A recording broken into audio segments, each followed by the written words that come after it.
Welcome to competitive exams corner. RRB JEE NTPC general awareness కేటగిరీలో నేను గత కొద్ది రోజులుగా మీకు బిట్స్ నేను ఇస్తూ వస్తున్నాను. అండ్ ఈరోజు కూడా కొన్ని ముఖ్యమైన బిట్స్ ఇప్పుడు చూద్దాం. ఈ అస్థిపంజర ప్రాంతాలు ఎముకల సంఖ్య మనకు శరీరంలో ఎక్కడెక్కడ ఎన్ని ఎముకలు ఉన్నాయో మనం ఇక్కడ అబ్జర్వ్ చేయొచ్చు. సో మొత్తం కలిపి మనకు మొత్తం 206 ఎముకలు ఉంటాయన్నమాట మొత్తం కలిపి. అయితే ఏ ప్రాంతాల్లో ఎన్ని అనేది కూడా మనకు అప్పుడప్పుడు అడుగుతూ ఉంటారు. సో దానికి సంబంధించిన ఇన్ఫర్మేషన్ ఇప్పుడు చూద్దాం. సో ఈ కపాలంలో 8, తర్వాత ముఖం 14, ఖండం 1, చెవులు 6, అండ్ కేసరు దండం 26, ఉరహ పలకం 1, పక్కటెముకలు 24, తర్వాత అపెండ్యుకేర్ అస్థిపంజరం ప్రకారంగా కంటి ఎముక 2, అండ్ భుజపుటెముక 2, అండ్ తండ ఎముక 2, ముంజేతి ఎముక 2, ఆరత్ని 2, మణికట్టు 16, కరాభాస్తిక వేలి ఎముకలు హస్తం చేయి 10, 28, మరియు ఇక్కడ కటి మేఖలాలు, కటి లేదా తుంటి ఎముక 2, అండ్ తొడ ఎముక 2, జంగిక ముంగాలు 2, జాగక ముంగాలు 2, మోకాలి చిప్ప 2, చీలమండలం లేదా పాదం 14, అరికాల పాదం 10, వేలి ఎముకలు 28. సో మొత్తం కలిపి మనకు 206 ఎముకలు అన్నది మన శరీరంలో ఉంటాయన్నమాట. ఓకే, నెక్స్ట్ ఇక్కడ కొన్ని బిట్స్ చూద్దాం.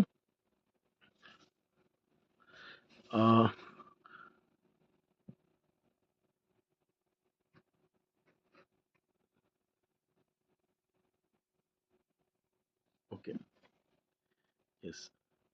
ఆవరణ వ్యవస్థలో శక్తికి మూలం సూర్యుడు. ఆవరణ వ్యవస్థలోని అంశాలకు కలిగే అనవసర హానికర మార్పును కాలుష్యం అంటారు. నేలలో లవణీయత పెరగడం మృత్తికా క్షయం వల్ల జరుగుతుంది. ఆమ్ల వర్షాలు కురియటానికి కారణమైన మూలకాలు సల్ఫర్, నైట్రోజన్.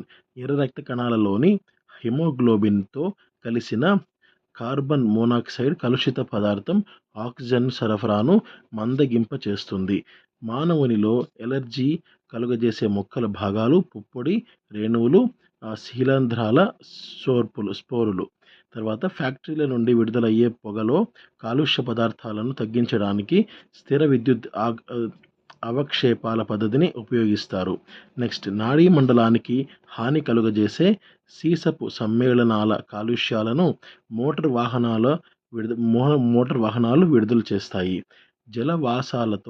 వాసాలలో డయాటమ్స్, శీలీంధ్రాలు వంటివి అదుపు లేకుండా వృద్ధి చెందడాన్ని యూట్రిఫికేషన్ అంటారు. యూట్రిఫికేషన్ అధిక ఎరువులు వాడకం వల్ల జరుగుతుంది. వాంఛిత జన్యువును పంట మొక్కలలో చొప్పించడానికి జెనెటిక్ ఇంజనీరింగ్ శాస్త్రం సహాయపడుతుంది. పసుపు వర్ణంలో లేబుల్ ఉండి 100% జన్యుపరంగా స్వచ్ఛమైన విత్తనాలు బ్రీడర్ విత్తనాలు. తర్వాత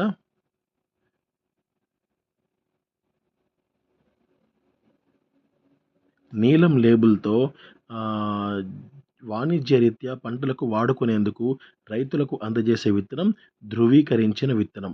విత్తన పరిరక్షణ కార్యక్రమం సేవ్ గ్రెయిన్ క్యాంపెయిన్ ప్రధాన కార్యాలయం ఢిల్లీ వద్ద ఉంది.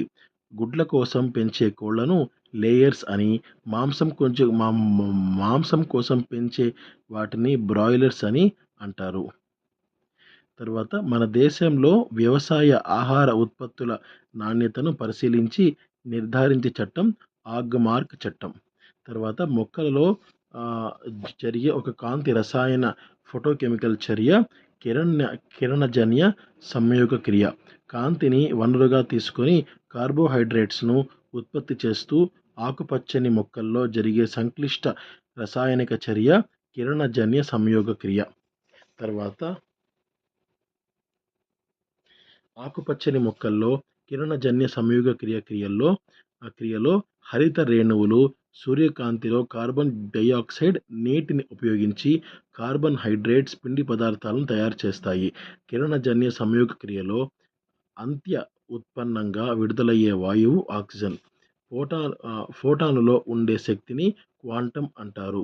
వర్ణరహిత స్ట్రోమాలో దొంతరలుగా ఉండే థైలకాయిడ్లను గ్రానా అంటారు. నెక్స్ట్‌ది హరిత రేణువుకు ఆకుపచ్చ రంగు కలుగజేసే వర్ణద్రవం క్లోరోఫిల్. నెక్స్ట్‌ది పరమాణువులను ఎలక్ట్రాన్లు ఆహ్, తొలగించడం అనే ప్రక్రియ ఆక్సీకరణంలో జరుగుతుంది. నెక్స్ట్ క్షయకరణంలో హైడ్రోజన్ పరమాణువులు అదనంగా చేరుతాయి. కాంతిని ఉత్తేజితమైన పత్ర హరితం నీటి అణువును ఛేదించడాన్ని నీటి కాంతి విశ్లేషణ అంటారు. నీటి కాంతి విశ్లేషణలో ఆక్సీకరణ చర్య జరిగి ఎలక్ట్రాన్లు విడుదలవుతాయి. కిరణజన్య సంయోగ క్రియలో కాంతి చర్యలు పూర్తయ్యేటప్పటికి ఏర్పడిన అంతిమ ఉత్పత్తులు oxygen, NADPH, ATP.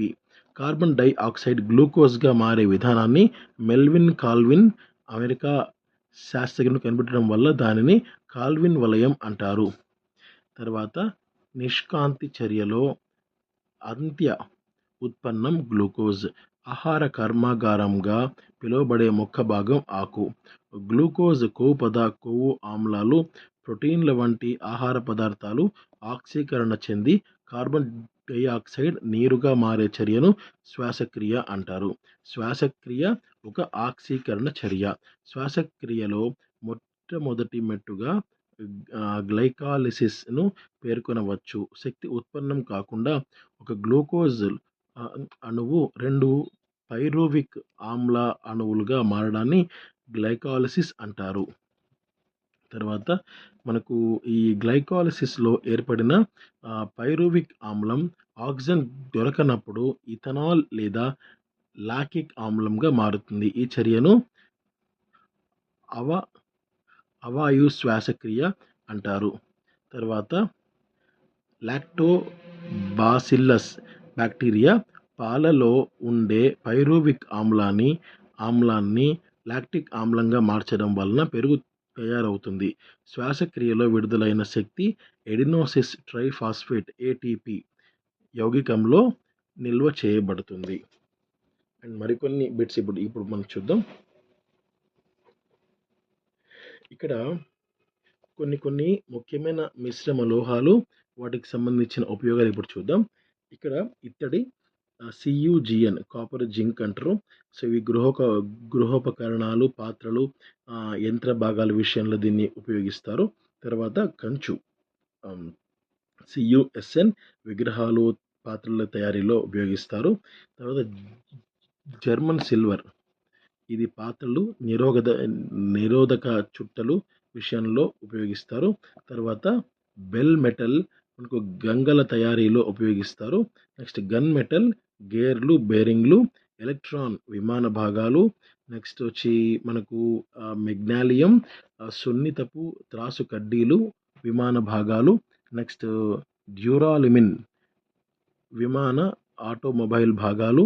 Next aluminium bronze గట్టి క్షయకరణం గుణం లేని పాత్రలు. తర్వాత మిశ్రమ లోహం విమాన భాగాలు.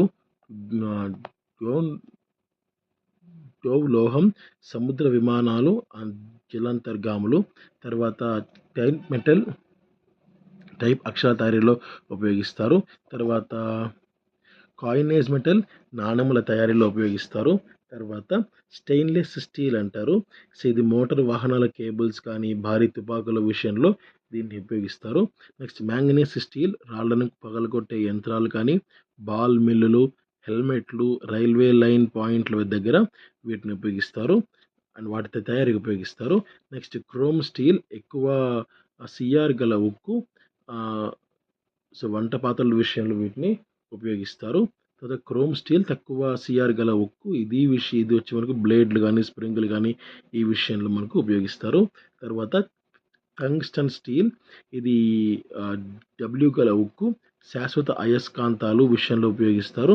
తర్వాత నెక్స్ట్ వచ్చి నిక్రోమ్ FeCrNi, ఇది మనకు